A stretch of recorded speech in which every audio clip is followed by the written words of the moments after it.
वेगवेगळे गुणधर्मही लक्षात घ्यावे लागतात. आणि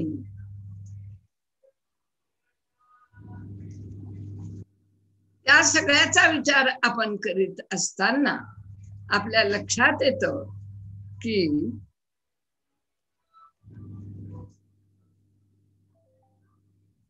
मंडूक गती किंवा मर्कट गती किंवा सिंहावलोकन राशीची गती ही नेहमीच वाईट असते असं नाही.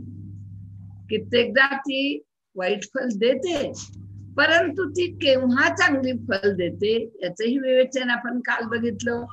म्हणजे एखाद्या गोष्टीला वाईट म्हणून वाईट टाकणं किंवा ती निकामी ठरवणं किंवा तिचा उपयोग नाही असं ठरवणं ही किती चुकीची गोष्ट आहे हे पण आपल्या लक्षात आलं. वाईटातूनही काही चांगलं निघू शकतं. वाईटाचा विचार जर आपल्या लक्षामध्ये आला तर ते वाईट टाळून कसं जगायचं हेही लक्षात येऊ शकतं.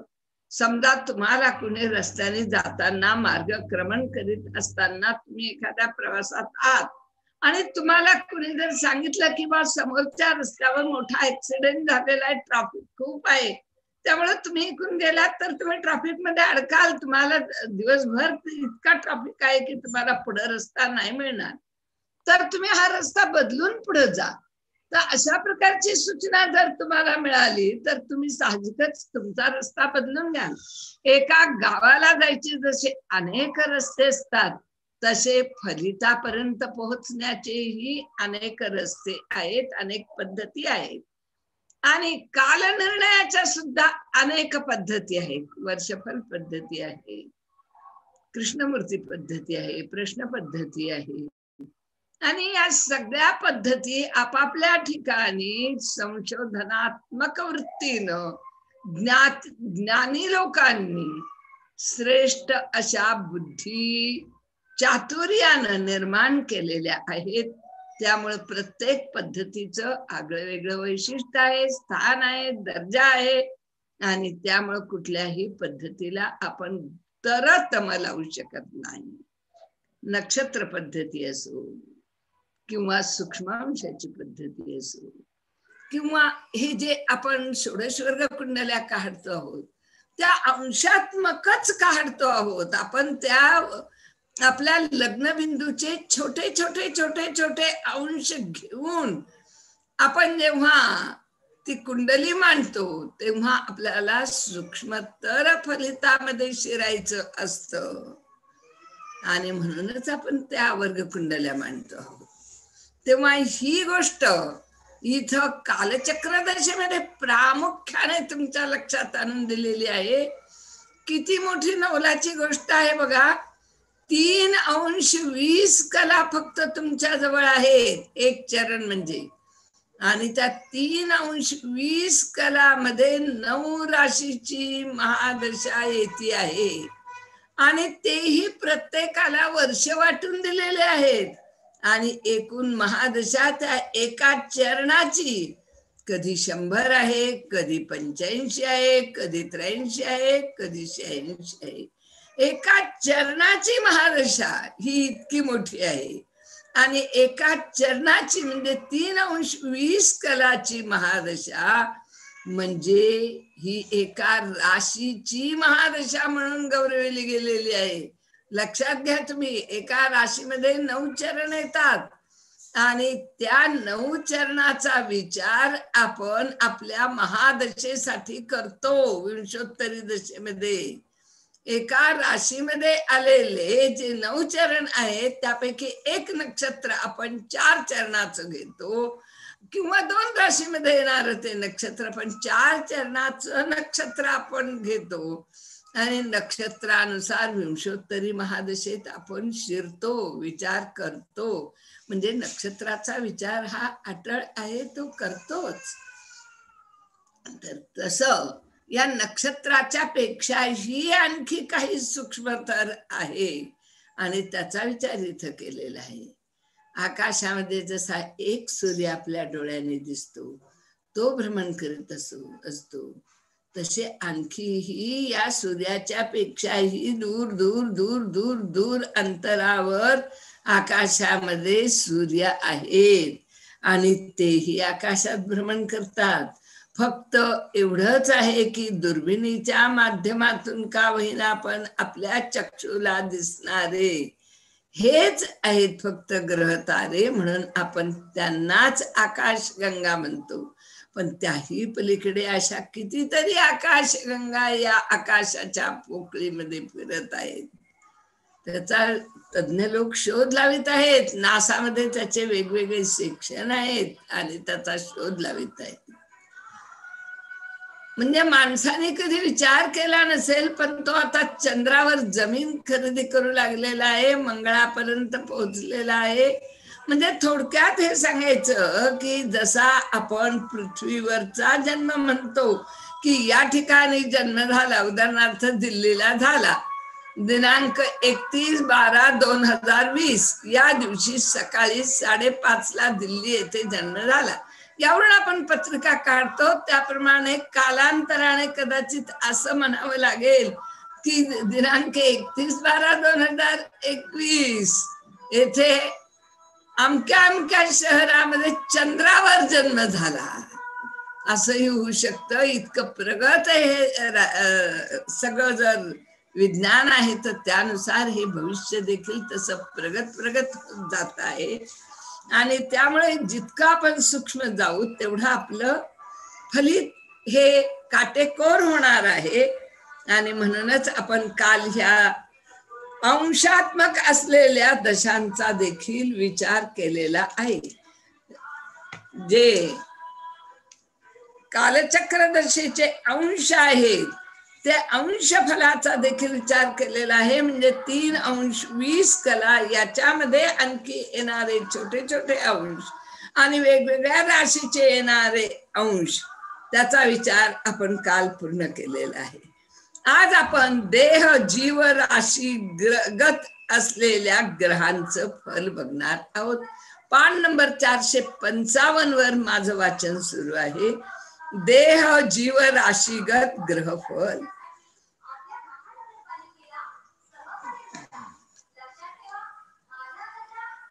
देहो जीवेथवा युक्तो रविर्भौमार्क राहुभिः एकैक योगे मृत्युशात बहुयोगे तुका कथा. किती छान वर्णन केले अगदी. देहे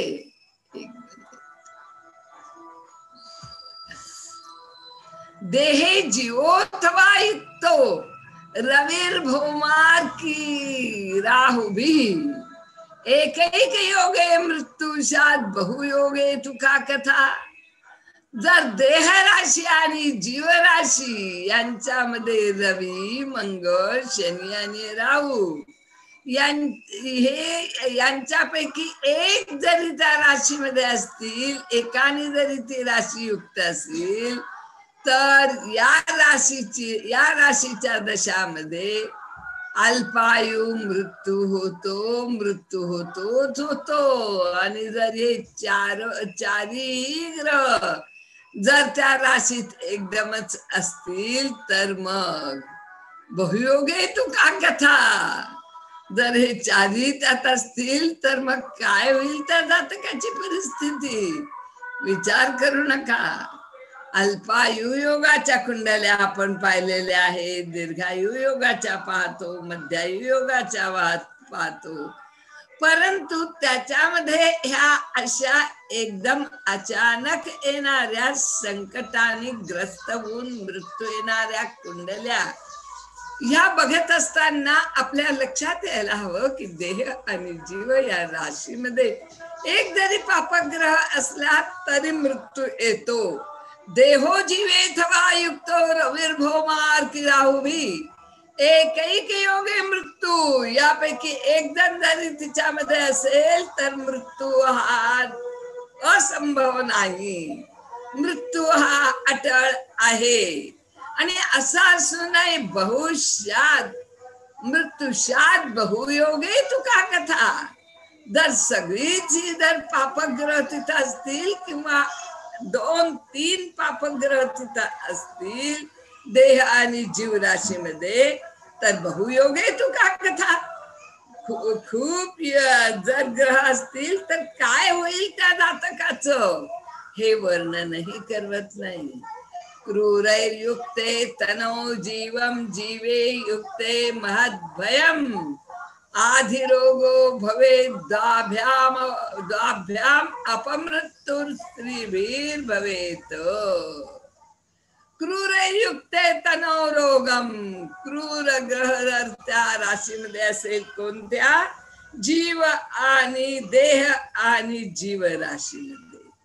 जर पापग्रह तिथे असतील किंवा क्रूर ग्रह तिथे असतील तर क्रूर ग्रह आणि पापग्रह ही फारशी वेगळी नाही. क्रौर्य एकदम नको वाटेल इतक्या प्रकारचं धाडस. एखाद्याला नखाने त्याची छाती उभी फाडायची एक प्रकारचं धाडसच लागतं. एखाद्या शिवाजीच्याच जवळ ते असू शकतं. एवढ्या मोठ्या पहाडासारख्या माणसाला उभं कापायचं. त्यामुळं हे अशा प्रकारचं धाडस देणारे काही ग्रह आहेत. थोडं जर वरचे श्लोक दाखवले तर बरं होईल. क्रूरयुक्ते तनो रोगम असे क्रूर ग्रह आहेत. मंगळासारखा एखादा ग्रह तो असं धाडस देऊ शकतो. फार कठीण आहे एखाद्याच्या शरीराचे तुकडे करणं. फार कठीण आहे ते रक्त वाहताना पाहणं. सामान्य जनाच्या मध्ये तेवढं धाडस असू शकत नाही. क्रूर ग्रहामध्ये ते धाडस असतं. क्रूरयुक्ते तनो रोगम. जर क्रूर ग्रह जर देह राशीमध्ये किंवा जीव राशीमध्ये गेले तर त्या शरीरामध्ये तनो रोगम. त्या शरीरामध्ये रोग चोर पावलांनी प्रवेश करतो.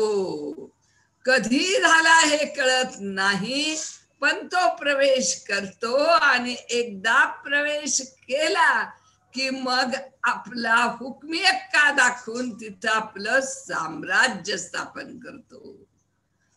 तुम्ही बघा क्रूर लोक ही अशीच असतात. हळूच शिरतात, गाय होऊन शिरतात, गरीब होऊन शिरतात आणि वाघ होऊन वावरायला लागतात. या क्रूर ग्रहांचं तसंच आहे. शरीरामध्ये रोग कधी शिरेल आणि त्यानंतर त्याच्यापासून कधी आपल्याला अपमृत्यू येईल, भय निर्माण होईल. भय कशाचं? माणसाला भय कशाचं असतं? अपमृत्यूचं असतं.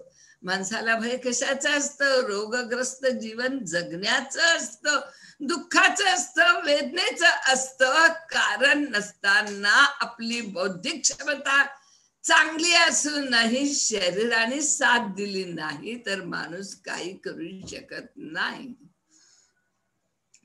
परवा एक वाक्य मी वाचलं व्हॉट्सअपवर, फार मला आवडलं की तुमच्या शरीराकडे लक्ष द्या कारण मरेपर्यंत सुरक्षित त्याशिवाय राहण्याची दुसरी जागा तुमच्या जवळ नाही. फार छान वाक्य होतं ते की आपण सगळं काही करतो पण आपल्या शरीराकडे लक्ष देत नाही. कोणते ग्रह आलेले आहेत, आपल्या शरीरात काय रोग होईल याचा विचार करीत नाही. आपण जीवनामध्ये चक्रासारखे नुसते फिरत असतो. कशावर बंधन नाही ठेवले तर काय होईल? तुमच्या शरीराकडे लक्ष द्या कारण मरेपर्यंत सुरक्षित राहण्याची त्याच्यासारखी दुसरी जागा नाही. तुम्हाला मरेपर्यंत सुरक्षित राहायचं असेल तर शरीर हे नीट ठेवलंच पाहिजे. मग क्रूर ग्रहाची महादशा कधी येते, चांगल्या ग्रहाची कधी येते हे बघून आपल्या शरीरात रोग जर असा चोर पावलाने शिरणार असेल तर आपली सजगता, जागरूकता त्याच्याविषयी असणं अत्यंत आवश्यक आहे. या दशा महादशा हे नुसतं ऐकायचं आणि सोडून द्यायचं याच्यासाठी नाही तर यापासून या अशा प्रकारच्या कालावधीमध्ये ह्या कालनिर्णयाचं फलिताबद्दलचे कालनिर्णयाचे असलेले हे मार्ग आहेत. मग या कालनिर्णयाचा जर आपल्याला मागवा लागत असला अगोदरच की अजून 2 वर्षांनी मला या क्रूर ग्रहांची माझ्या जीव आणि देह राशीमध्ये हे क्रूर ग्रह बसलेले आहेत, राहू आहे, मंगळ आहे, आणि त्यांची महादशा आता मला सुरू होणार आहे, तर मग मला रोग हे हा होईलच. मग त्या रोगामुळे मी घाबरून जाऊन किंवा अगोदरच धडधड निर्माण करण्यापेक्षा आलेल्या प्रसंगाला समर्थपणे 2 हात देण्यासाठी आपण उभं राहायला हवं. त्यासाठी काय करायला हवं? Prevention is better than cure. रोग झाल्यावर धावपळ करू नका, रोग होण्याच्या अगोदरच तो होऊ नये म्हणून प्रयत्न करा. तर त्यामुळं क्रूरैर्युक्ते तनो रोगम जीवे युक्ते महद्भयम. जर जीव या राशीमध्ये जर असे क्रूर ग्रह आले तर मृत्यूच भय राहील तुम्हाला. या राशीमध्ये जर अशा प्रकारे क्रूर ग्रहांनी जर आपला ठिया दाखवला, मग तो गोचरिणी असो की तुमच्या कुंडलीत असो, क्रूर ग्रहांनी असा जर शिरकाव केला तर चोर पावला आणि रोग येणारच आहे.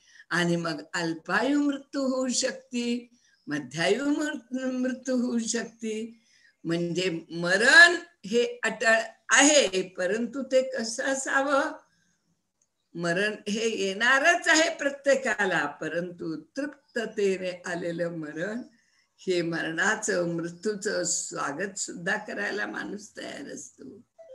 तर त्यामुळं आपण या पुढच्या भविष्यातून सजग जागृत होऊन आपलं जीवन जगावं. आधी रोगो भवे द्वाभ्याम अपमृत्यू स्त्री भीर भवेत.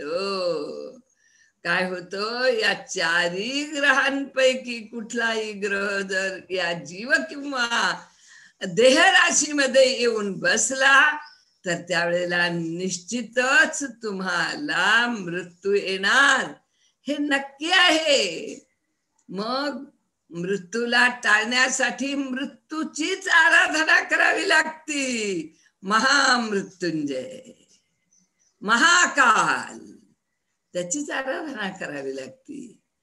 त्यामुळं कुणी मानो न मानो, परंतु जन्म आणि मृत्यू ह्या अशा अटळ घटना, मानवाने कितीही त्याच्यावर ताबा मिळवला तरी परंतु ह्या एका अद्भुत, अतर्क, अगम्य आणि अव्यक्त अशा शक्तीच्या हातामध्येच आहे, हे आपल्याला मान्य करावं लागेल. त्यामुळं जर हे 4ही ग्रह त्या राशीमध्ये आले तर काय होईल? सामान्यतः देह राशी क्रूर ग्रहांनी युक्त असेल तर मनुष्याला खूप मोठा रोग होतो.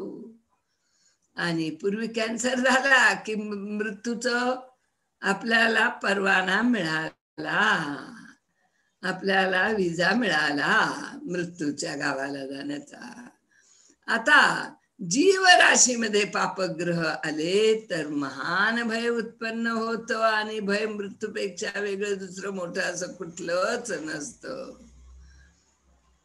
2 पापग्रहांनी युक्त. आता इथं त्यांनी सांगितलंय, थोडं पाठीमागचं वाचायचंय मला, नाही मागचं वाचायचंय. क्रूरैर्युक्ते तनो रोगम जीवे युक्ते महद्भयम आधिरोगो भवेत द्वाभ्याम अपमृत्यू स्थिर भवेत. आधी रोग होतो, आधी म्हणजे खूप मोठा रोग होतो. जर अशा प्रकारे पापग्रहांनी युक्त असलेली व्यक्ती असेल जीव आणि देह राशीमध्ये, तर त्यावेळेला त्या व्यक्तीला मोठा रोग होतो, चिंता निर्माण होती.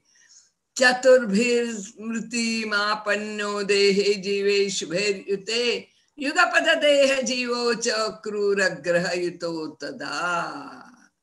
त्यावेळेला असा 2 पापग्रहांनी जर ती युक्त असेल तर चिंता, मानसिक शोक आणि अतिशय सद्य मानसिक स्थिती खालावणे. एक वेळेला देहाचा रोग परवडला, पण मनाचा रोग जर लागला तर माणूस देहानी, मनानी, आतल्या सगळ्या शरीरातील अवयवानी क्षीण होत जातो. ना दाखवता येत नाही, ना बोलता येत नाही, पण तो असा आपण म्हणतो एखादी जखम चरत जाते, म्हणजे जखम आत आत आत आत खोल पर्यंत आपले पाय रोवीत जाते आणि मग तो भाग शरीराचा कापून टाकल्याशिवाय गत्यंतरच नसतं. तशी ही मानसिक रोगाची परिस्थिती आहे. हा मानसिक रोग एकदा जडला की तो नुसता मनाला ग्रासित नाही, तो संपूर्ण शरीरात जसं रक्त सळसळतं तसा तो शिरतो, रक्तात भिनतो, माणूस अस्वस्थ होतो, दुःखी होतो, वेदनाने तडफडतो. मनाच्या वेदना दाखवता येत नाही. एखाद्या जखमेच्या वेदना कोणी समजून घेईल? काय झालंय त्याला? चांगलं श्रीमंती आहे, खाय प्यायला आहे, बंगला आहे, गाडी आहे, मुलं आहेत, सगळं आहे, काय झालंय काय त्याला? कशाच त्याला चिंता आहे म्हणून उगीच आपलं दाखवतोय? काही झालं नाही, शो हा नुसता. पण त्याच्या अंतःकरणात जे सल आहे ते कसे व्यक्त व्हावे? आणि त्यामुळंच कितीही मोठ्या पदावर माणूस असला, कितीही धर्मगुरू असला, तरी परंतु तो शेवटी आत्महत्यासारख्या मार्गावर जाऊन आपलं जीवन संपवतो. आपण अनेक लोकांचं बघितलेलं आहे. त्यामुळं उदाहरणं खूप देता येतील, पण आता इथं तो विषय नाही. पण माणूस असा मानसिक रोगाने खचतो. 3 ग्रह असतील जर या जीव किंवा देह राशीमध्ये, तर त्याला अपमृत्यू येतो. क्रूरैर्युक्ते तनो रोगम जीवे युक्ते महद्भयम आधिरोगो भवे दाभ्याम म्हणजे 2 ग्रह असले तर अपमृत्यू स्त्रीभीर भवे. 3 ग्रह असले तर अपमृत्यू येऊ शकतो. चतुर्भीर मृतिर्मापन्नो देहे जीवे शुभेर युते. जर 4 ग्रह असतील त्याच्यामध्ये तर त्यावेळेला 3 असले तर अपमृत्यू येतो, आणि 4 ग्रह असतील तर जीवयुक्त राशी जी असते त्याच्यामध्ये किंवा देहयुक्त त्याच्यामध्ये शुभैर्युते. जर शुभ ग्रहांनी जर ती पाहिलेली असेल तर थोडा फरक पडेल. युगपद देह जीवोच क्रूर ग्रह येतो तदा. पण तसं नसेल तर अपमृत्यू 4 ग्रह असेल तर कोणत्याही प्रकारे जीव किंवा देहयुक्त राशीमध्ये ते असतील तर निश्चितपणे त्या जातकाला महामृत्यू दारावर येऊन उभा आहे आणि आमंत्रित करीत आहे त्याच्या मिठीमध्ये विसावण्यासाठी. आणि म्हणून हे लक्षात घ्यायला हवं की आता मला कुणाचं आमंत्रण येऊ लागले, माझ्या दारावर कोण टिक टिक टिक टिक करीत आहे, मग कोणती महादशा आहे, किती पापग्रह त्यात आहेत, आणि मला आता काय कशाला सामोरं जायचं आहे. मृत्यूचं आनंदाने स्वागत करायला पण खूप मोठं मन लागतं. या मोह माया पाशातून आपलं हे जड शरीर बाहेर निघायला तयार नसतं. मन जरी निघालं तरी तिथे तिथेच पुन्हा भटकतं. आणि त्यामुळं जेव्हा आपल्याला ह्या अशा महामृत्यूच्या पाऊलखुणा दिसायला लागतात तेव्हा माणूस अतिशय आनंदाने सर्व कर्म फल त्याग करून त्या महामृत्यूमध्ये जाऊन विसावतो. देह आणि जीवराशी या दृष्टीनं अत्यंत महत्वाच्या आहेत. देह आणि जीवराशी जर पापयुक्त असतील तर आणखी काही परिणाम घडू शकतात. आपण मर्कट राशीचं बघितलं, आपण मंडूक राशीचं बघितलं, सिंहावलोकन राशीबद्दल विचार केला, अंशात्मक अशा राशींचा देखील विचार केला. पण देह आणि जीवकडे आपण गेलोच नव्हतो. देह आणि जीव म्हणजे आत्मा, देह म्हणजे हे वरचं शरीर, आणि यांच्यामध्ये पापग्रहाची ठिय्या होणं किंवा यांच्या मध्ये पापग्रहाची महादशा येणं हे सगळ्या बाजूनं कोसळत असलेला एखादा बंगला पाहणं की आता कोसळणारच आहे, सगळंच कोसळत आहे, अशा प्रकारे पाहणं. आपण एखादा अत्यंत बिकट प्रसंग पाहतो, आग लागलेली आहे 25व्या 27व्या मजल्यावर आहे, कुणी कसं बाहेर काढणार? तो मरणारच आहे, मरण समोर दिसत आहे. तर अशा प्रकारच्या या महादशा जेव्हा येतात तेव्हा असं मरण आपल्याला याची डोळा अनुभवायला मिळतं, आणि तेव्हा आपल्या जीवनाचा अंत हा आपण स्वतः बघतो, तो होणारच असतो. म्हणून राजचौरादि भीतिश्च मृतिश्चापि न संशया, वहिन बाधारवो ज्ञेया क्षीणेन्दो च जलाद् भयम्, कूजे शस्त्रकृता पीडा वायुबाधा बुधे भवेत्, गुल्म बाधा शनो ज्ञेया राहो केतो विषाद भयम्, देह जीव गृहे यातो बूधो जीवोऽथवा भृगो, सुख संपत्करा सर्वे रोग शोक विनाशनाः, मिश्र ग्रहेश्च संयुक्ते मिश्रम फलम वाप्नुयात, देह जीव राशीचे पापयुक्त असे असणे, देह आणि जीव राशीमध्ये पापग्रहांनी आपला पदरव सुरू ठेवणे, त्यामुळं राजदंडाचं भय निर्माण होऊ शकतो आणि त्यामुळे देखील मृत्यू येऊ शकतो. एखाद्या राजकीय गुन्ह्यामध्ये तुम्ही अडकलेले आहात आणि त्याला मृत्यूदंडाशिवाय दुसरी शिक्षाच नाही, तुमचा बचाव करण्यासाठी तुम्हाला वर्ष 6 महिने काही दिले जातील, परंतु जर काहीच त्यातून निष्पन्न नाही होऊ शकलं तर तुम्हाला राजदंडाचा तो मार सहन करावा लागेल. राजदंडाने दिलेली अपमृत्यूची ती दोरी तुम्हाला तुमच्या गळ्याला स्वतःच करकचून बांधावी लागेल. त्यामुळं इथं देह जीवे येतो, जर देह आणि जीवराशी पापयुक्त असेल तर अशा प्रकारे राजदंडाच्यामुळे मृत्यू होण्याची शक्यता असते. तसेच देह आणि जीव यामध्ये जर सूर्य असेल तर तो अग्निपीडा देतो. बघा, आपण विचार करायला हवा की सूर्याला सुद्धा खरं तर तो जीवन देतो. तो आपल्याला सूर्य नसेल तर आपण जगू शकणार नाही. पण यालाही पापग्रह का म्हटलेलं आहे? तर पापग्रह कुणाला म्हणायचं?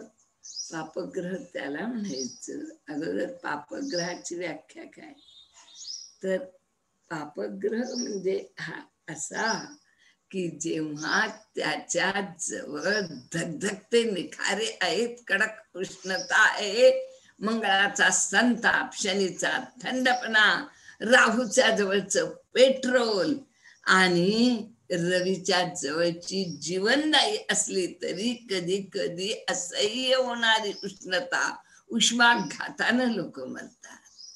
या अशा अतिशय कडक असलेल्या अग्नी तत्वाच्या लोकांना किंवा अतिशय थंड बर्फासारखा शनी, शनी म्हणजे मृत शरीर, हात लावला तर थंड, अशा 2 टोकाच्या गोष्टी जेव्हा दिसतात तेव्हा ते पाप प्रवृत्तीमध्ये जातात. आणि म्हणून अतिशय जीवनदायी उष्णता रवीजवळ असली तरी त्या उष्णतेचा कधी कधी माणसाला प्राणघातक हल्ला सहन करावा लागतो. आणि म्हणून रवीला सुद्धा पापग्रहामध्ये नोंद बसवलेला आहे. तर त्यामुळं या शनी की देह आणि जीवराशीमध्ये जर सूर्य असेल तर अग्नीमुळे पीडा होते. वहीन बाधारवो ज्ञेया क्षीणेन्दो जलद्भयात्, क्षीण चंद्र जर असेल या देह आणि जीवराशीमध्ये तर त्याला पाण्यापासून भीती असते. कधीही कुठेही कसंही पाण्याशी संबंध त्याचा न येणे इकडं याबाबत दक्ष राहायला हवं. उगीच खोट धाडस किंवा उगीचचा मोठेपणा मी किती छान पाहू शकतो वगैरे दाखवण्यासाठी अशा उड्या मारणं किंवा पाण्याशी आगीचा खेळ खेळणं असं म्हणतात त्याला. तर तसा न करणं, 4 हात दूर राहणं ही गोष्ट त्यातला हितकर आहे. परंतु तसं न करता माणूस जेव्हा अहमपणाने मी किती पट्टीचा पोहणार आहे आणि मग शेवटी पाण्याचा ग्रास बनतो, जीवन हे असं जलमय होऊन जात. तेव्हा जर क्षीणचंद्र असेल देह आणि जीव राशीमध्ये तर याला आमंत्रण आहेच. पाण्यात जर उडी मारली तर मृत्यूच, ही गोष्ट लक्षात ठेवायला हवी. आणि मी जसं सांगितलं की एखादा धोका जर आपल्याला जर स्पष्ट उघड्या डोळ्याने दिसत असेल तर ठीक आहे, तुम्ही त्याच्यासाठी तो धोका टाळण्यासाठी प्रयत्न करा, नाही तर तो धोका सहन करून संपवा स्वतःला. पण त्या धोक्याची जाणीव तुम्हाला सूर्य जर देह आणि जीवराशीमध्ये असेल तर अग्निपीडा होईल, चंद्र असेल तर पाण्यापासून भय होईल, मंगळ असेल तर एखाद्या शस्त्राचा आघात होईल. त्यामुळं तुम्हाला आपल्या जीवन यात्रेतील शेवटचा टप्पाच बघावा लागेल. आणि बुध असेल तर वायू विकार होतील. बुध हा वाहकतेचा प्रतीक आहे. कारण काय की बुध हा एक म्हणजे संवेदनाशील आणि वाहकता त्याच्यामध्ये जास्त आहे बुधामध्ये. तर या बुधाच्या मध्ये बुध जर असेल तर वायू विकार होतील. आणि शनी जर या राशीमध्ये असेल तर म्हणजे जास्त जिद्दी अशा प्रकारचा शनी असेल.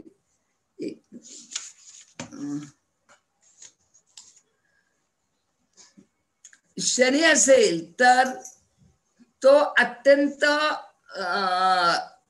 हट्टी अशा प्रकारच्या रोगाचा असतो. कारण शनी हा अतिशय मंद आहे.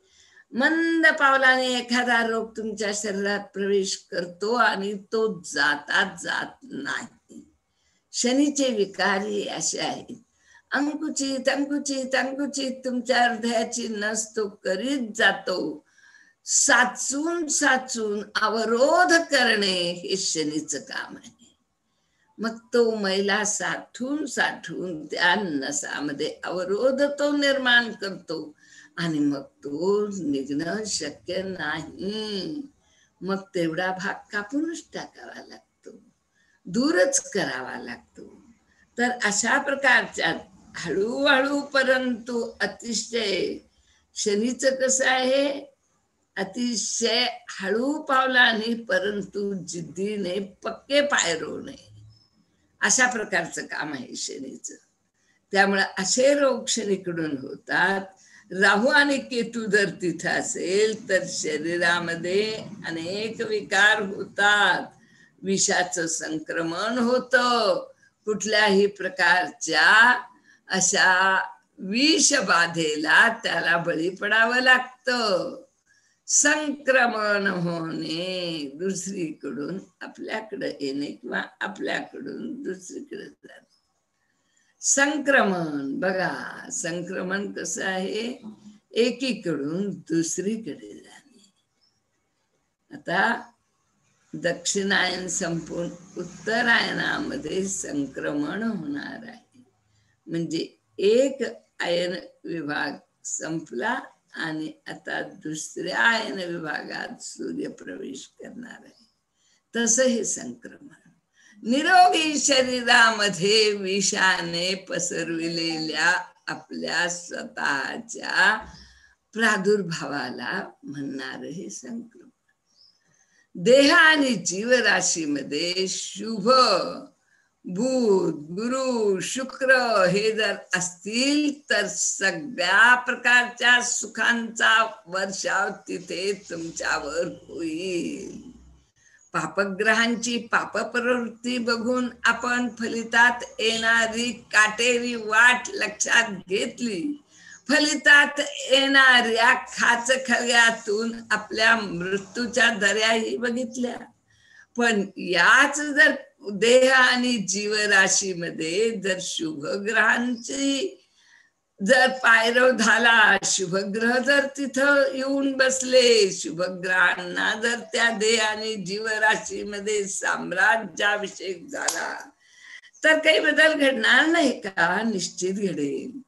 त्यावेळेला जेव्हा अशा प्रकारे गुरु, बुध, शुक्र हे जर देह आणि जीवराशीमध्ये असतील किंवा गोचरीनं का होईना येतील, त्यावेळेला सगळ्या प्रकारच्या सुखाची रेलचेल तुमच्या जीवनात होईल. चांगलं म्हणजे रखडलेलं किती दिवसाचं तुमचं लग्न पार पडेल, चांगल्या सुविद्य विद्यमान अशा पदावर असलेली चांगली पत्नी मिळेल, लवकरच तुम्हाला पत्रप्राप्ती होईल, तुमचं आतापर्यंत रखडलेलं एखादं घरही बंगल्याच्या स्वरूपात तुम्हाला प्राप्त होईल, एखादी मोठी पोस्ट मिळून जाईल. म्हणजे सगळ्या प्रकारच्या सुखाची रेलचेल जेव्हा या देह आणि जीवराशीमध्ये गुरु, शुक्र यासारख्या शुभग्रहांचा पायरव असला आणि त्यांची महादशा आली, तर त्यावेळेला अशा प्रकारच्या संपत्तीचा महामूर म्हणून इच्छा सफलतेचा एक अतिशय उत्कट क्षण तुमच्या जीवनामध्ये प्रवेश करू शकतो. मनुष्य रोग शोक यापासून पूर्णतः दूर, किती दिवसाचा झालेला एखादा महत्वाचा अशा प्रकारच्या रोगाने तुमच्या शरीरात जे अधिष्ठान केलं होतं तेही नाहीस होईल. तुम्ही त्यातून मुक्त व्हाल. घरामध्ये कसल्याही प्रकारचा शोक नाही, चिंता नाही. आता नाही भय शोक चिंता. केव्हा नाही भय शोक चिंता? जेव्हा परमेश्वराने आपण येईल. तसं परमेश्वर म्हणजे काय? शुभत्व. जेव्हा अशा शुभत्वाचा प्रादुर्भाव या देह आणि जीवराशीला स्पर्श करेल, त्यावेळेला सगळ्या प्रकारच्या सुखाचा सोनेरी पाऊस तुमच्या जीवनामध्ये पडत राहील आणि समाधानाचे श्वास तुम्ही मिळवाल. पण जर पापग्रही असला आणि शुभग्रही तिथं असला, तर अर्थात गरम आणि थंड एकत्र केल्यानंतर जसं मिश्रित अशा प्रकारचं द्रव्य निर्माण होतं, त्याप्रमाणे मिश्रित अशा प्रकारचं फल तुम्हाला प्राप्त होईल. गरम गरमची भूमिका बजावेल, थंड थंडची. शुभत्व देणारे शुभत्व देतील आणि क्रूर ग्रह आपल्या क्रूरत्वाचा प्रादुर्भाव करतील. दोन्हीतून मिश्र फल मिळेल. काही मनो इच्छा पूर्ण होतील, काही सफल होणार नाही. पापक्षेत्र जर तुमच्या म्हणजे या जीव आणि देह राशीमध्ये अशा प्रकारे या पापग्रहांची आणि शुभग्रहांची सैर मिसळ झाली, तर अशा प्रकारचं फल निश्चित प्राप्त होईल, जे मिश्र असेल. नाधड आनंद असेल, नाधड शोक असेल. इकडं पुत्रप्राप्ती झाली आणि तिकडं पत्नी गेली. अशा प्रकारचे काही शोक, काही आनंद असे फल प्राप्त होतील. म्हणजे धडना आनंद व्यक्त करता येईल, धडना दुःख व्यक्त करता येईल. मिश्रित फलामध्ये माणूस काहीच करू शकत नाही. पूर्णत्व आणि दुःख किंवा सुख नाही, परंतु अशी दुःखाची झालर लावून सुखाचा पायरव ही एक मोठी थट्टा असते माणसाच्या जीवनाची. तर तशा प्रकारची फल तिथे प्राप्त होते. शुभग्रहाने युक्त, परंतु पापग्रहांच्या राशीमध्ये ही दशा असेल तर, किंवा पापग्रहाने युक्त आणि शुभग्रहांच्या युतीमधील राशींची दशा असेल तर शुभाशुभ फल मिळेल.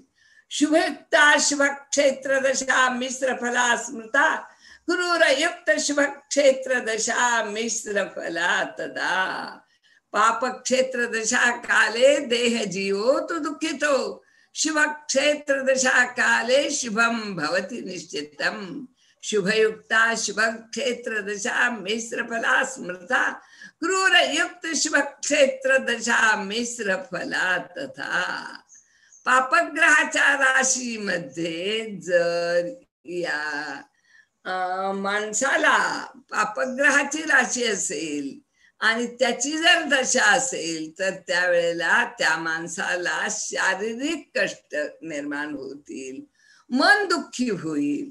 परंतु याच्या व्यतिरिक्त जर शुभग्रहाच्या राशीची दशा असेल तर त्यावेळेला तो माणूस शुभत्वाच्या एका चौथाऱ्यावर उभा राहील.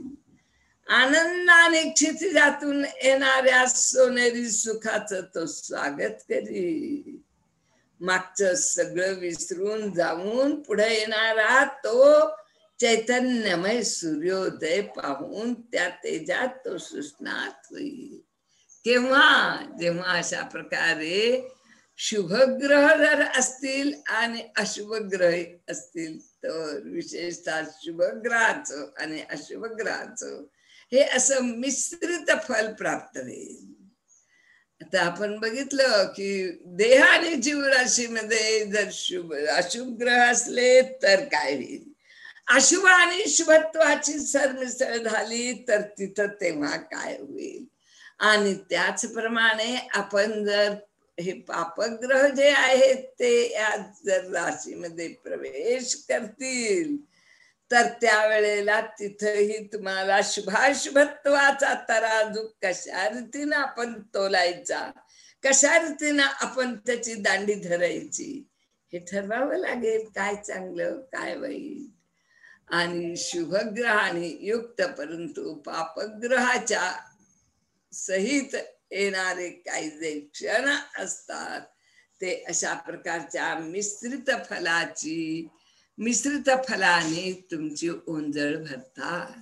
भावगत राशीच्या अनुसार दशाफल.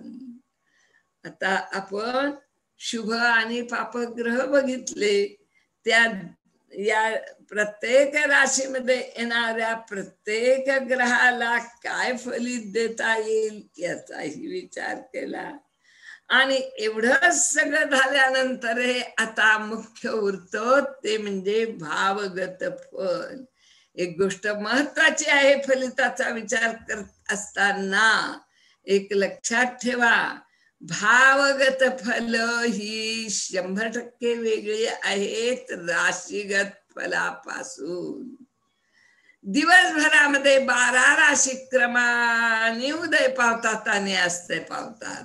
दिवसभरामध्ये या 12 राशींच्या मध्ये कुणी ना कुणी जन्माला येत असतं आणि या जगामध्ये त्या राशीमध्ये किंवा त्या क्षणी जन्माला आलेल्या 1/12 लोकांचं राशीफल तेच असतं जे तुमचं आहे. राशीफल हे कॉमन झालं. त्या सगळ्यांचं राशीफल तेच राहणार. चंद्र कृत्तिकेच्या नक्षत्रात आहे या क्षणी आणि या क्षणी तुमच्या घरात जन्माला आलेली बालक आणि सगळी बालक त्यांचं तेच राहणार.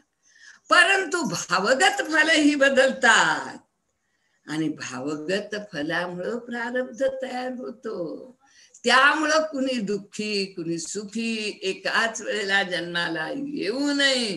कुणी राजा भोज होते, कुणी गंगुतेली होते, कुणी भीक मागते, कुणी सिंहासनावर चढते.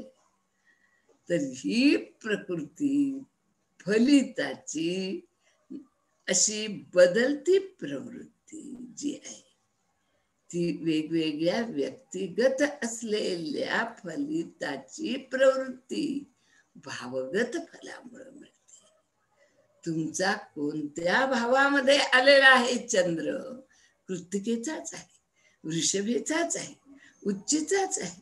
पण आमचा अष्टम स्थानात गेला, तुमचा चतुर्थ स्थानात गेला, तुमचा दशमात गेला, तुमचा व्ययात गेला. भावगत फल देणार आहे तो, राशीगत फल तीच सगळ्यांना मिळणार आहे, भावगत फल मिळणार नाहीत. हा विचार फलितात प्रथम ही कन्सेप्ट समजून घेतली तर तुम्हाला खऱ्या अर्थाने फलिताची दिशा मिळेल, फलित खरं समजण्याचे महाद्वार उघडे होतील. फलित हे नक्षत्रातून बघा की फलित हे राशीतून बघा, ग्रहातून बघा की नवमांशातून बघा, पण भावगत फल बघावेच लागतात. भावगत फलाशिवाय तुम्हाला काही करता येत नाही. लग्नेश कुठे गेला? माझा लग्नेश हा माझ्या चतुर्थात आहे, माझा लग्नेश हा माझ्या भाग्यात आहे, आणि माझा लग्नेश हा माझ्या अष्टमात आहे. हे सांगणाऱ्या प्रत्येकाच्या या गोष्टी या ज्या आहेत त्याला आपण फलिताच्या वेगवेगळ्या पायऱ्या आहेत. त्या भावगत फल हे भावातील जन्मवेळेला निर्माण झालेल्या लग्नबिंदूमुळे तयार झालेल्या तुमच्या कुंडलीतील भावातील फल आहे. त्याचा विचार करायला हवा, आणि ती खूप सूक्ष्म आहे, ती व्यक्तिगत असणारी आहे. राशीगत फल ही समिष्टीगत आहे. त्यामुळं या भावगत फलाचा विचार केलेला आहे. इथं बघा, पूर्ण सगळं बल सांगितल्यानंतर पराशर मुनींनी शेवटी भावबल सांगितलं तुम्हाला. भावबलाचा विचार केला की बाबांनो, राशीगत फल झालं, ग्रहगत झालं, दिग्गत झालं, ग्रहाचं स्थानबल झालं, सगळं झालं, पण नाही बरं ते पूर्ण. जेव्हा तुम्ही भावबल बघाल की या भावाला किती बल आहे, माझ्या लग्न भावाला किती बल आहे, तेव्हाच तुम्हाला त्या भावाची सगळी फलित मिळतील. प्रत्येक भावाचं कारकत्व वेगळं आहे, प्रत्येक भावात येणारे विषय वेगळे आहेत.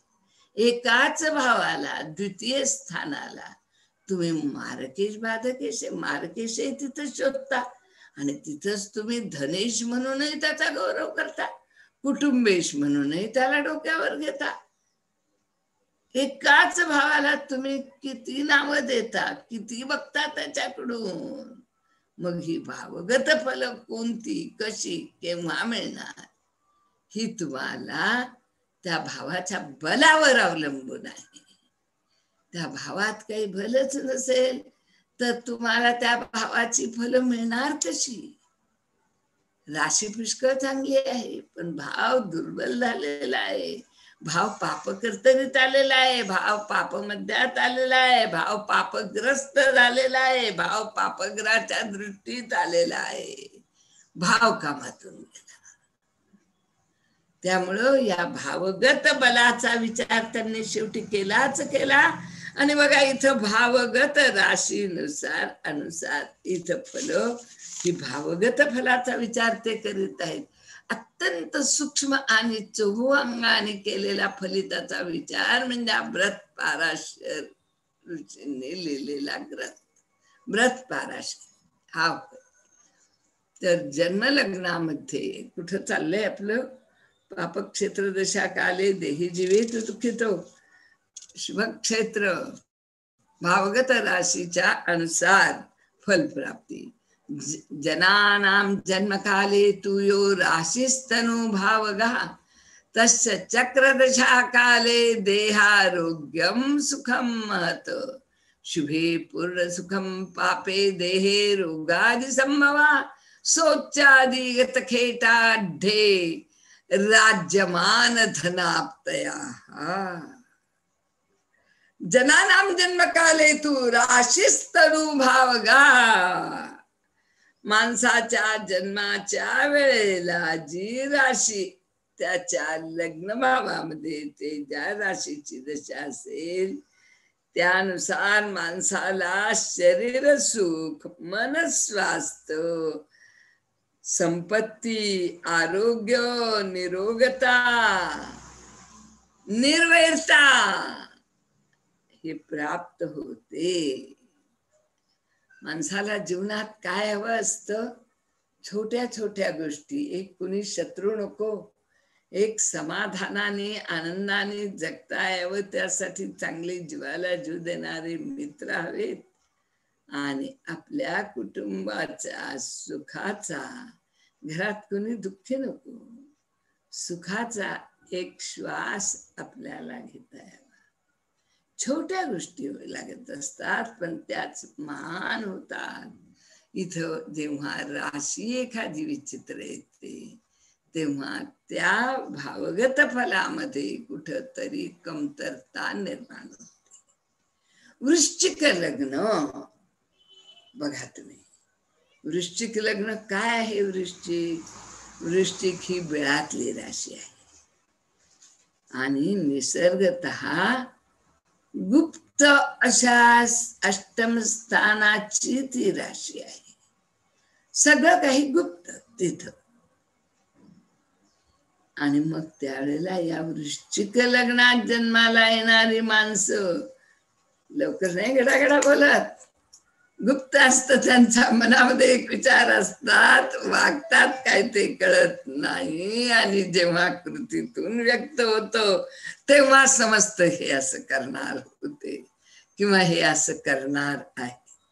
अगोदर अंदाज लागत नाही, थांगपत्ता कळत नाही.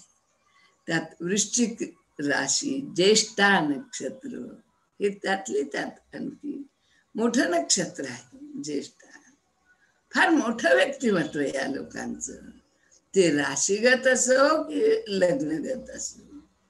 आणि मनातली एक सुद्धा विषयाची आढी, एक रेषा सुद्धा त्यांच्या चेहऱ्यावर दिसणार नाही, पण शेवटपर्यंत मीच खरा कसा हे हट्टाने सिद्ध करते.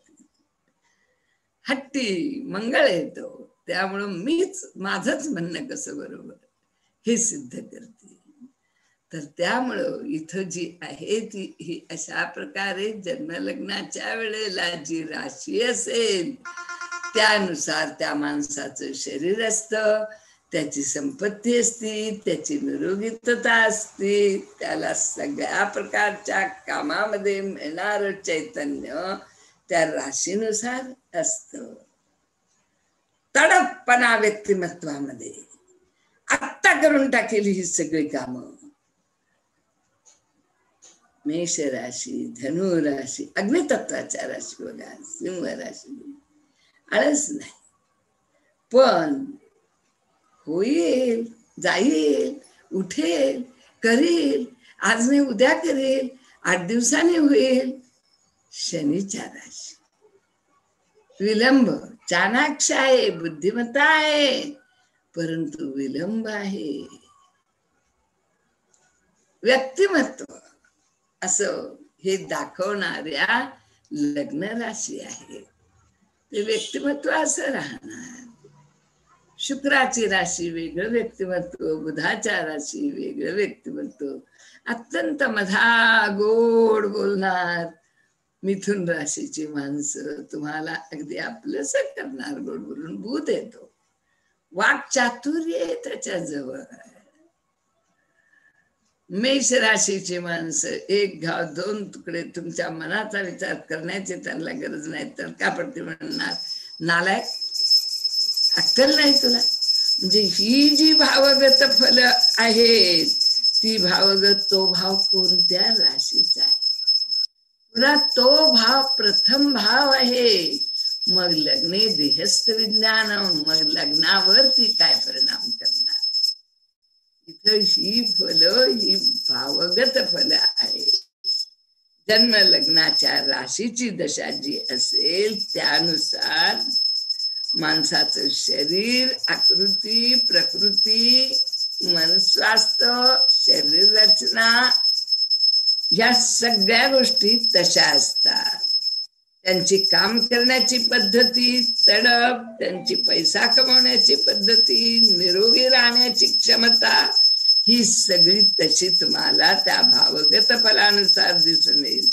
त्या भावाचा विनाश करणारी घटक तिथं निर्माण झाली तर तो भाव दुर्बल झाला.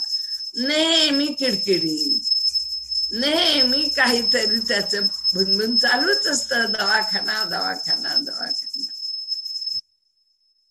एक प्रकारे कंटाळा येईल अशा प्रकारचं व्यक्तिमत्व. कधी जावं की काहीतरी चालूच आहे.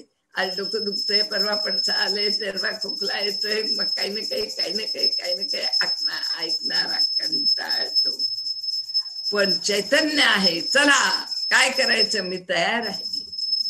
तर हा जो लग्ने देहस्थ विज्ञानम, तर ही भाव प्रवृत्ती वेगवेगळी आहे.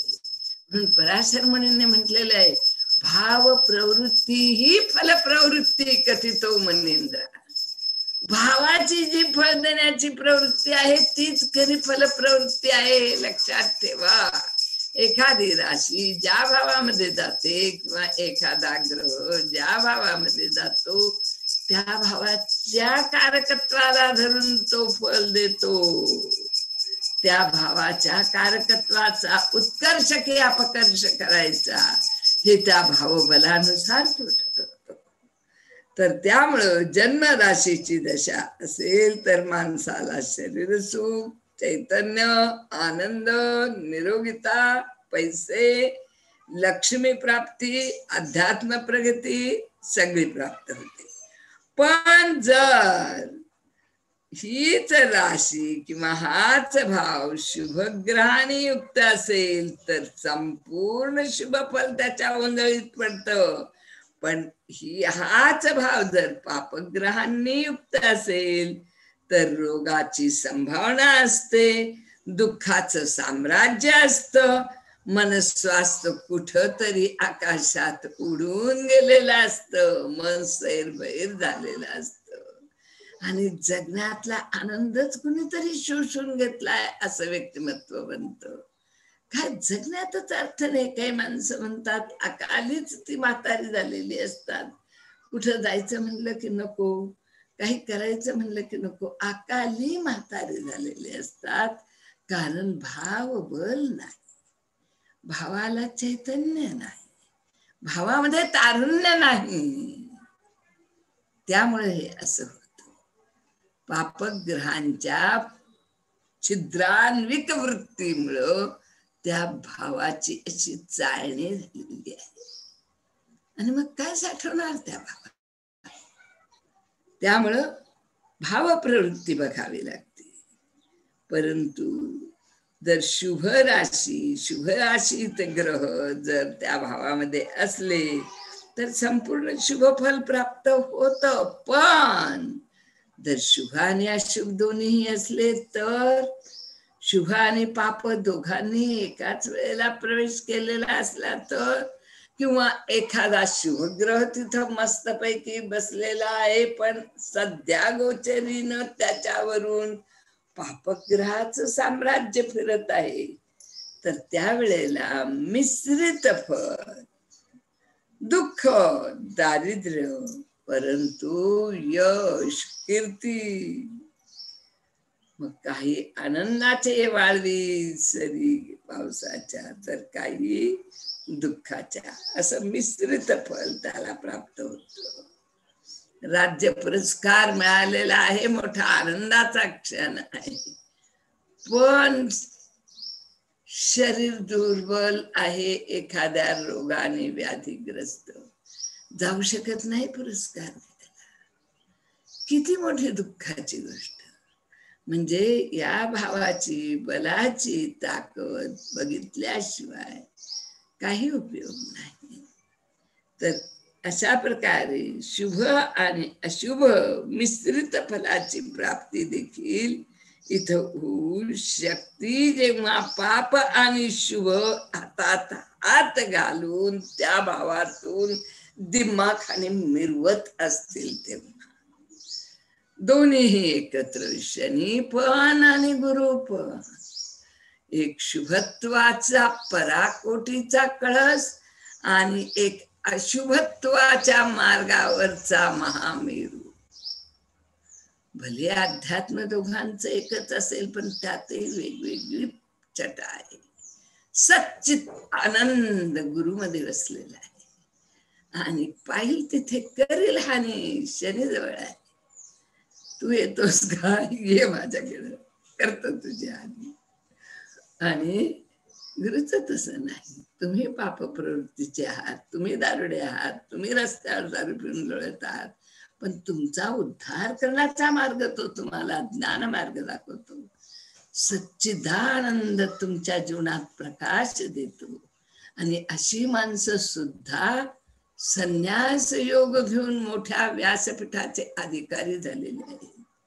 माझ्याकडे अशा पत्रिका आहेत आणि मला विचारणारी अशी माणसं पण होती आणि खरोखर ती मोठी झाली.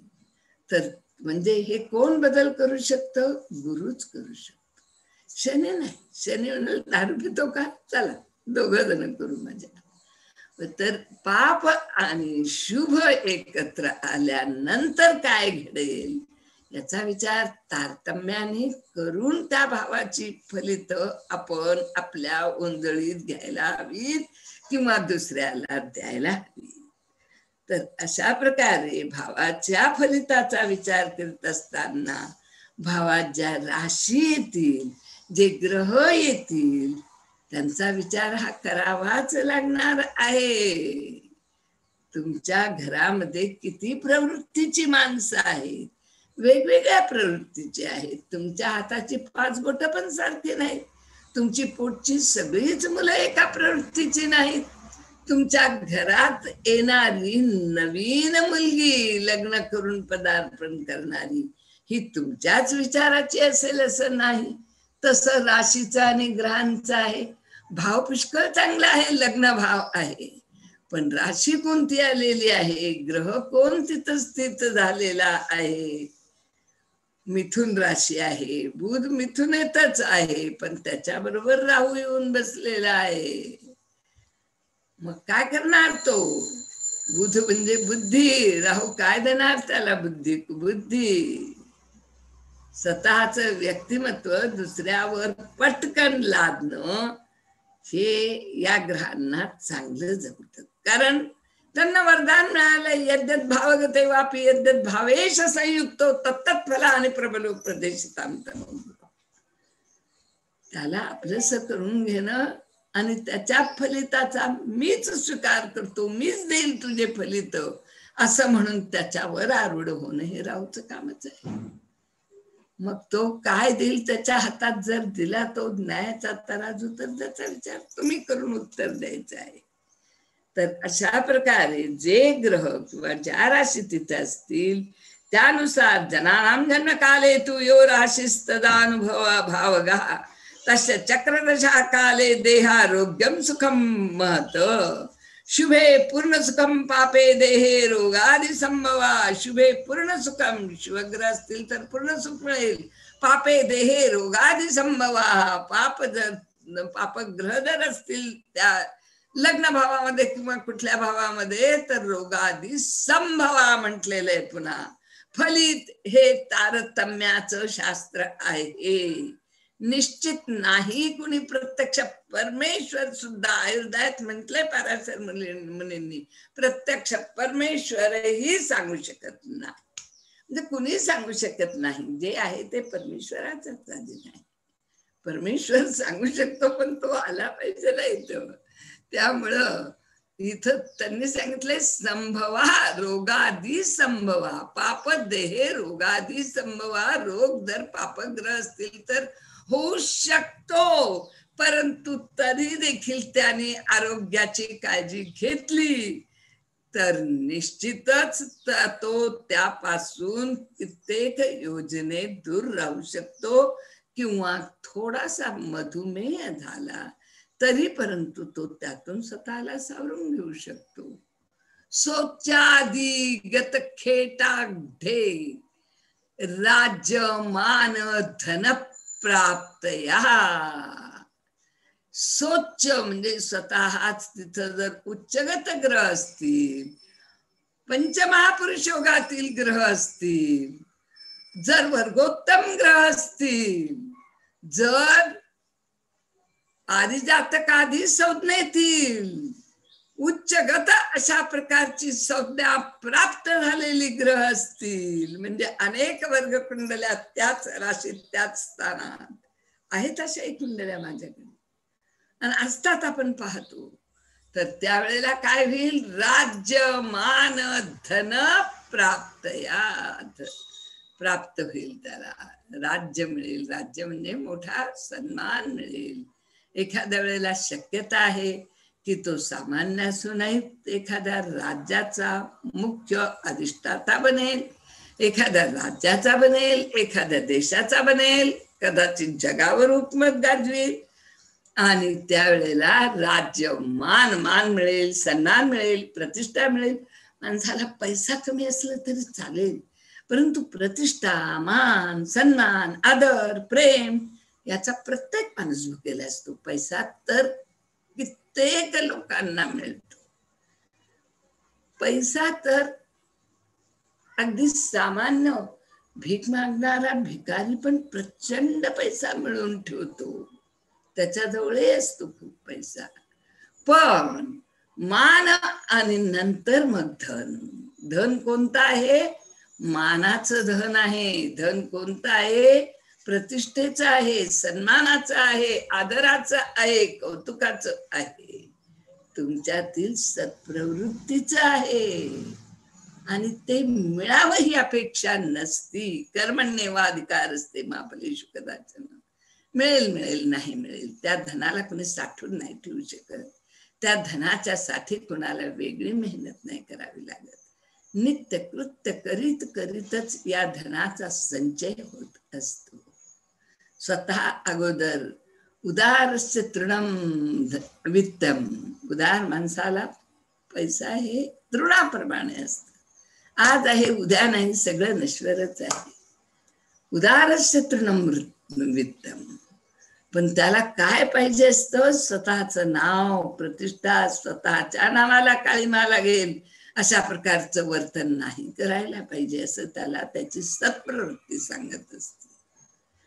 कर्णाकडं प्रत्यक्ष इंद्र गेला दान मागायला, तेव्हा इंद्रासारखा देवाधिदेवाचा राजा माझ्याकडे दान मागायला आलाय, मला तो पुत्र प्रेमाने आला असेल, माझं कवच कुंडल मागत असेल, मी युद्धात पराजित होईल, पण आज माझ्या समोर देवाधिदेव इंद्र आलेला आहे दान मागायला आणि मी ते दिलंच पाहिजे. ही प्रवृत्ती ही उदार मनाची आहे. तर ती प्रवृत्ती ही मान, प्रतिष्ठा, सन्मान देणारी आहे आणि म्हणून तीच खरं धन प्राप्त करून देणारी आहे. जन्म लग्नामध्ये जर काही ग्रह स्वक्षेत्री उच्चगत अशा प्रकारचे असतील तर त्यांच्या दशामध्ये असा मान सन्मानाचा लाभ होतो. आणि मग आपण बघितलं ते सोलापूरचे प्राथमिक शिक्षक 7 कोटीचं धन प्राप्त झालं. कशामुळं? स्वबुद्धीच्या, स्वतःच्या प्रामाणिकपणाच्या सेवेच्या बळावर. प्रतिष्ठा आणि मग धन.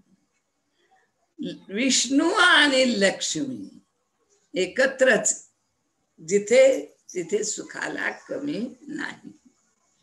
ज्ञान आणि ज्ञानाबरोबर म्हणजे ब्रह्मा विष्णू महेश तिघांची एकत्र वस्ती, तिथे सुखाला कमी नाही. वैराग्य आहे, ज्ञान आहे आणि लक्ष्मी पैसाही आहे. तर अशी माणसं ही जगामध्ये कुठं तरी आपलं मोठं नाव कमवून जातात. आज जगामध्ये स्वतःची प्रतिष्ठा कमवणं एका सामान्य घरातल्या माणसाला ही छोटी गोष्ट नाही. आणि ती मिळाल्यानंतरचा आनंद त्या निरागस कुटुंबाच्या चेहऱ्यावरून कसा ओसंडत होता, ही खरी त्यांची धनप्राप्ती होती. त्या 7 कोटीचा आनंद नव्हता, जगामध्ये नाव कमवलं त्याचा आनंद होता. सामान्य माणसाला हे असामान्य यश प्राप्त होतो आणि असामान्यांकडून तो गौरविला जातो. ही खरी प्रतिष्ठा, मान, यश ही उच्चगत ग्रह अशी देतातच देतात. कितीही म्हटलं की पंचमहापुरुष योग काय कुठून काढले कशाचे, तसं नाही होत. ज्याला दर्जा जो आहे त्याचा फायदा मिळतोच मिळतो. धनभावे चयो राशीस्तस्य चक्रदशा यदी तदा सुभोजन पुत्र स्त्री सुखम च धनाप्तया. जर धनस्थानामध्ये, धनस्थानाच्या किंवा धनभावामध्ये जी राशी असेल आणि कालचक्राची दशा जर तिची सुरू झाली तर उत्तम भोजन, स्त्री सुख आणि कौटुंबिक सुख, धनप्राप्ती प्राप्त होते. म्हणजे बघा, त्या त्या भावाचं कारकत्व तुम्हाला तिथं प्राप्त होतं. आणि त्याबरोबरच तुम्हाला विद्या, तुमच्या वाणीला एक विशेष शुभत्व, वाणीतील कुशलता आणि आनंददायक अशा प्रकारच्या विविध प्रसंगाची रेलचेल तुमच्या कुटुंबामध्ये सातत्याने वृद्धिंगत होते. शुभ ग्रहांच्या शुभ राशीमध्ये अशा प्रकारचं हे पूर्ण फल तुमच्या ओंजळीत पडतं. आणि नाही तर मग तरतम मिळतच. काही ग्रह कमी, काही ग्रह जास्त, पापग्रह जर आले तर ते कमी होतं. तेव्हा धनभावेचयो, ते श्लोक जरा काढता येतील का? धनभावेचयो राशी, धनभावेचयो राशीस्तस्य चक्रदशा यदी तदा सुभोजन पुत्र स्त्री सुखम च धनाप्तया. विद्याप्ती वाक्पटुत्वच सुगोष्ट्या कालयापनम सुभर्क्षे फलमेवं चात् पापभे फलमन्यथा. शुभग्रहाने हे सगळं फल दिलेलं असेल, पण पापभे फलमन्यथा, जर पापग्रहांनी तिथं ठिय्या केला असेल तर अन्य फल प्राप्त होईल. जन्माच्या वेळेला धनस्थान हे असं जर शुभग्रहांनी संपन्न झालं असेल, जर ते धनस्थान शुभग्रहांच्या शुभत्वाने शुचित्व प्राप्त केलेलं असेल तर ते धन म्हणजे लक्ष्मी, घरामध्ये आनंद. बघा किती घरामध्ये श्रीमंती आहे, तुम्ही काय खाता यापेक्षा तुम्ही ते किती प्रेमाने एकमेकालाच भरून देऊन खाता. एखाद्या घरामध्ये कुणी दारू पितोय, कुणी काही वेगळं खातोय, कुणी पोथी वाचतोय, अरे कशालाच कोणाचा ताळमेळ नाही, शुभत्वाला नाही, अशुभत्वाला नाही. पण घरामध्ये केलेली जी चटणी भाकरी आहे ती सुद्धा सगळेजण एकत्र येऊन चतकोर प्रेमाने आनंदाने खातायत. मला चतकोर मिळाली तर माझ्या छोट्या भावालाही पाहिजे आणि मोठ्या भावालाही पाहिजे. ही भावना जेव्हा तुम्ही ठेवून तिथं एकोप्याने, एकदिलाने, प्रेमाने संघटित झालेले असाल, असे त्या प्रेमाच्या धाग्यांनी बद्ध झालेले असाल तर तुमच्या कुटुंबावर वाकडी नजर करण्याचं सामर्थ्य कुणाजवळ नाही. तुम्हाला फोडा आणि झोडा या प्रवृत्तीत तुम्ही बसूच शकत नाही, कारण तुम्ही एक जीव आहात, एका वेगळ्या मायेच्या आणि आंतरिक धाग्याने एकत्र आलेल्या. किती धन आहे याला महत्व नाही, किती प्रेम आहे याला महत्व आहे. आणि मग म्हणून हा धनभाव हे खरं धन देतो, हे प्रेमाचं धन आहे, हे एक सच्चिदानंद आनंदाचं धन आहे, सत्प्रवृत्तीचं आहे, सद्मार्गाचं आहे आणि चांगल्या ग्रहांनी दिलेलं आहे. एखादी वस्तू ही कुणाकडून आपल्याला मिळते याला सुद्धा फार महत्व आहे. त्यामुळं ती ज्या हाताने आपल्याला आपल्यापर्यंत आली ते हात कसे आहे याला फार महत्व आहे. एखादं साधं पोथीवरचं उचलून फूल एखाद्या गुरुने आपल्या ओंजळीत टाकलं, नमस्कार करताना या माऊली इकडं म्हटला आणि त्याने ते फूल आपल्या ओंजळीत टाकलं तर त्याला काही विशेष अर्थ आहे आणि त्याचं पावित्र्य हे सोन्याच्या फुलापेक्षा मोठं आहे.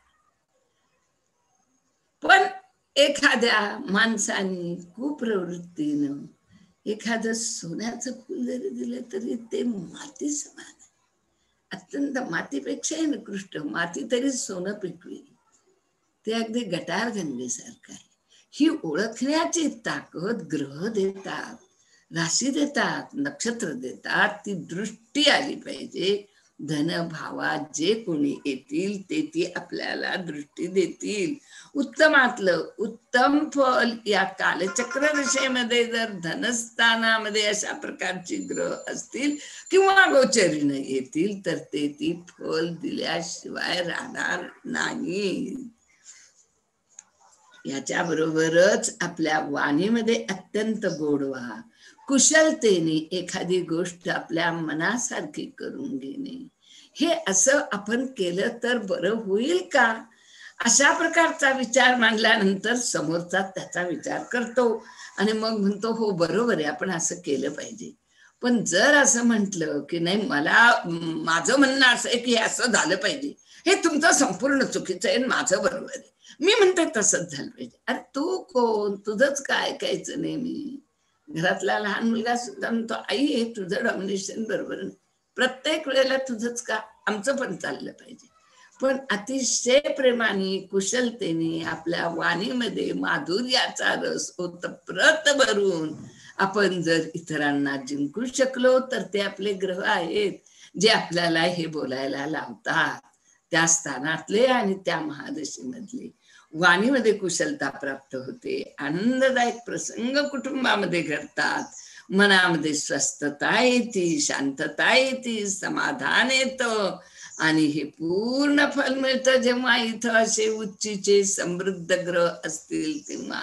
आणि नसतील तर आहेच आपला तराजू मग जमिनीवर रखडणारा, मग आहेच आहे आपला मार्ग जसा मिळेल तसं जगणारा, मग त्याला काही अर्थ नसतो. घरामध्ये एक जण व्यवस्थित असून नाही, सगळे असावे लागतात. दोन मुलं उठलेले आहेत, प्रातःकाल आहे, सुचिरभूत झालेले आहेत, आणि दोन मुलं आरशासारखे पडूनच आहेत, 12 वाजता उठणार, कधीतरी आवरणार. त्या घरामध्ये मिश्र फल प्राप्त होणार, आनंददायक नाही, थोडा आनंद थोडं दुःख. तर मिश्र जर ग्रह आले तर अशा प्रकारचं मिश्र फल प्राप्त होतं. हा धनभाव आहे. राशीगत आणि ग्रहगत फल ही जर भावामध्ये कोणत्या प्रकारचा प्रादुर्भाव करतात याचा विचार केला तर त्या राशीला किंवा त्या ग्रहांना सुद्धा त्या भावासारखी फलं द्यावी लागतात आणि त्या ग्रहांच्या व्यक्तिमत्वानुसार त्या भावाची फलं मिळतात. म्हणजे ही अशी अंतर्धाग्याने एकमेकात गुंफलेली फलित साखळी आहे. आज इंग्रजी वगैरे आहे का माया? नाहीये मॅडम, आज नाही. एखादा श्लोक वाचू का अजून? हो हो चालेल. नाहीतर मग कुणाचा असेल तर माझ्यामुळे त्रास नको व्हायला त्यांना. आज नाहीये मॅम. तृतीय भाव राशेस्तु काल चक्र दशा यदा तदा भ्रातृसुखम शौर्यम धैर्यम चापी महत्सुखम स्वर्णाभरणं वस्त्राप्ति सन्मानं राजसंपदि शुभर्क्षे फलमेवं स्यात् पापक्षे फलम् अन्यथा. तृतीय भावामध्ये जर कालचक्र राशीची दशा असेल तर त्यावेळेला तिथे शुभग्रह असतील तर तिथे त्या व्यक्तीचा पराक्रम शूरता ही नक्कीच प्रगट होईल. तृतीय भावच पराक्रमाचा आहे. पराक्रम म्हणजे तिथं बघा, हे उपचय स्थान आहे तृतीय स्थान म्हणजे, आणि उपचय स्थानामध्ये त्याला पराक्रमाचं नाव दिलेलं आहे. तिथून पराक्रमाचा परिपोष दाखवलेला आहे. आणि पराक्रम हा केव्हा होतो? पराक्रम हा असा नाही होत की मी हातात माळ घेऊन जपतो आहे आणि तू तलवार चालव, असा नाही होत. म्हणून गुरुला नाही इथं स्थान दिलंय, गुरुचं मरण स्थान दाखवलंय. तृतीय स्थान हे गुरुचं मरण स्थान दाखवलंय. प्रत्येक ग्रहाचे मरण स्थान दिलेले आहेत. गुरुला नाही इथं प्राधान्य उपचय स्थानामध्ये. इथं हातात तलवार, नंगी तलवार, तळपती तलवार घेऊन बेभानपणे लढणारा एखादा बाजी प्रभू सारखा मंगळच हवा. उगी नाही तो बाजी प्रभू 2-2 हातात तलवार घेऊन अंगावर जखमांचं रक्त नुसतं वाहत होतं नदीसारखं. परंतु एकच होतं की शिवाजी पोहोचेल, तो ऐकेल आणि मग पडेल जमिनीवर. आणि म्हणून ती पावनखिंड लढवणारा तो बाजी प्रभू अंगावर रक्ताचे थारोळे घेत घेत सुद्धा दोन्ही हाताने त्या तळपत्या तलवारी घेऊन शत्रू एखाद्या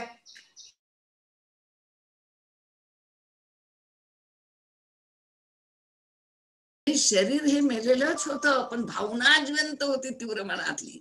शरीर तर कधीही कोसळू शकलं असतं. हा मंगळ आहे आणि तोच पराक्रम करू शकतो, तोच या उपचय स्थानामध्ये येऊ शकतो, तोच तृतीय स्थानाला सांभाळू शकतो. तिथं लेखणी आहे तुमची. सरकारचे डोके ठिकाण्यावर आहे काय अशा प्रकारची लेखणी लिहिणारा टिळक हा तिथं तो पराक्रम लेखणीचा दाखवू शकतो, निर्मित लेखणी नाही. जर तुम्हाला तुमच्या स्वतःच्या व्यक्तिमत्वाचं तेज आणि त्याचं एक प्रकारचं असलेलं वजन जर फेकायचं आहे, दाखवायचं आहे, तर असं तुमचा पराक्रम तिथं तुम्हाला दाखवता आला पाहिजे. आणि म्हणून हे उपचय स्थानामध्ये पापग्रहांना प्रादुर्भाव दिलेला आहे. तिथं राहू चालतो, तिथं मंगळ चालतो, तिथं शनी चालतो. प्रत्येक ग्रहाला कुठं ना कुठं तरी स्थान पाहिजे ना. नाही तर शुभ ग्रहांना स्थान दिले, पापग्रहांनी जायचं कुठं? त्यांनी या उपचय स्थानात येऊन बसायचं. पराक्रम, शूरता, भ्रातृसुख. भ्रातृसुख केव्हा लागेल? अरे माझ्या भावाला तू बघतोस काय, मग तुझा काटा मी काढू शकतो. माझ्या भावासाठी तू मी काही करणार नाही असं कसं होईल? मी जीवाला जीव दे. म्हणजेच पराक्रमाला, युद्ध आलं, संघर्ष आला, भांडण आलं म्हणजे मंगळ आला. आणि मंगळ तिथं महत्वाचा आहे. भ्रातृसुख तो पाहतो, भावाच्या जीवाला जीव देतो, शूरता व्यक्त करतो, पराक्रम व्यक्त करतो, आपल्या बुद्धीला तो तिथं धार देतो. प्रत्येक स्थान हे विद्यास्थान आहे. पहा, वाचा स्थानाची जी विद्या लहानपणी आपण शिकवतो, लहान मुलांना बडबड गीत शिकवतो, आईचा वार सोमवार, देवीचा वार मंगळवार, हे लहान मुलं जे पटापटा म्हणतात किंवा इंग्लिश गाणं म्हणतात, ते द्वितीय स्थान आहे. तृतीय स्थानामध्ये आपण त्यांना घेऊन लिहायला शिकवतो लेखणीनं, त्यांची बुद्धी प्रगल्भ करतो, ते तृतीय स्थान आहे. बुद्धी देणार, कल दाखवणार, कुणीकडे याचा कल आहे, काय पराक्रम करणार आहे हा जीवनात, कशा प्रकारची विद्या घेणार आहे. बुद्धी, तिथं बुद्धी पण आहे, मनाचं धैर्य आहे. मनाचं धैर्य नसेल तर घाबरेल की. इथं पापही प्रवृत्ती आहे आणि चांगली आहे. इथं चोर, दरोडेखोर हेही निर्माण होऊ शकतात. फुकट नाही एखाद्याचा खून करायचा आणि त्याला गठडी बांधून फेकायचं. धैर्य लागतं. इथंच असतात ते धैर्यवान माणसं. अशा प्रकारचं क्रूरत्व, अशा प्रकारचं धैर्य, मनाचं धैर्य. एखाद्या रणांगणावर जाऊन लढायचं, समोरचा माणूस तोफाच्या गोळ्या फेकतो, माझं धैर्य गळालं, मी हातपाय गळाले. उत्तर जसा बायकात फार बडबडला, बायकात बडबडला की मी तर सगळं सैन्य मारून टाकू शकतो. अर्जुन ब्रह्मण्याच्या रूपात सारथी झाला आणि उत्तर त्या रथावर चढला, चला युद्धाला म्हणाला. आणि भीष्म, द्रोण, दुर्योधन, कर्ण समोर पाहून तो म्हणला, नाही रे बाबा, माझ्या हातपाय गळाले. धैर्य नाही. धैर्य कोण देत इथं? धैर्य मंगळ देतो. मनाचं धैर्य लागतं इथं. युद्धात लढायचं म्हणजे काहीतरी मोठं सुख, धन, वस्त्र याचा लाभ किंवा सोने, प्रत्यक्ष दागिने वगैरे, स्वर्ण पदक मिळणे, बघा, तृतीय स्थानाच्या समोर भाग्यस्थान आहे. भाग्याने मिळणे, स्वतःच्या पराक्रमाने स्वतःच भाग्य घडवणे. उगाच नाही भाग्य भाग्य भाग्य म्हणजे काय, ऐकत नाही येऊन पडणारे भाग्य. तुम्हाला तुमचा पराक्रम सिद्ध करावा लागणार आहे. तो वाणीचा असो, लेखणीचा असो, युद्धाचा असो. तेव्हा तुम्हाला हे स्वर्ण पदक मिळणार आहे, तेव्हा तुम्हाला हे गौरव मिळणार आहे. भाग्यापासून सुरू होती तुमची प्रतिष्ठा, पण अगोदर करावं लागतं. कराल तसे मिळवाल. अगोदर करा, करावे तसे भरावे. अगोदर करा, पेरल्याशिवाय उगवणार नाही. पेरायचं इथं, करायचं इथं, लढायचं इथं, मरायचं इथं. त्यामुळे हे स्थान अत्यंत महत्वाचं आहे. वस्त्र, मोठं सुख, धन याची प्राप्ती, स्वर्णपदक मिळणे, ही सगळी तृतीय स्थानात येणाऱ्या शुभ ग्रहांच्या प्रतिष्ठित अशा फलिताची ही हे बोल आहे.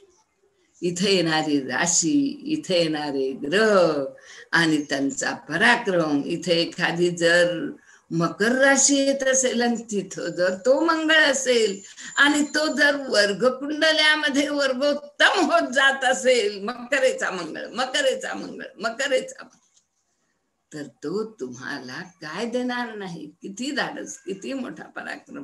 प्रशासकीय नेतृत्व, एखाद्या सैनिकाच्या मध्ये असलेलं मोठं लेफ्टनंट कर्नल सारखं मोठं नेतृत्व, हे त्या मंगळाशिवाय तुम्हाला कोण देणार आहे. तर हे संपूर्ण पदक, मोठे मोठे प्राप्त परमवीर पदक, हे जे मोठे मोठे संपूर्ण पदक प्राप्त होतात, ते असे या तृतीय स्थानातील पराक्रमामुळे होतात. पेरलेलं उगवतं. शुभग्रहांच्या राशी, आणि शुभग्रह इथं, शुभग्रह म्हणजे ही अशी उच्चीची, पाप आणि शुभ, इथं तो पापग्रहही शुभ होतो. त्यामुळं ही अशी उच्चीची ग्रह आणि हे अशी त्यांची असलेली प्रवृत्ती ही तुम्हाला जागतिक कीर्ती मिळवून देऊ शकते. परंतु तरी देखील इथं एखादा शुभग्रह असेल आणि पापग्रही असेल, तेव्हा त्याच्यामध्ये तरतम होत, कळवळा येतो माणसाला.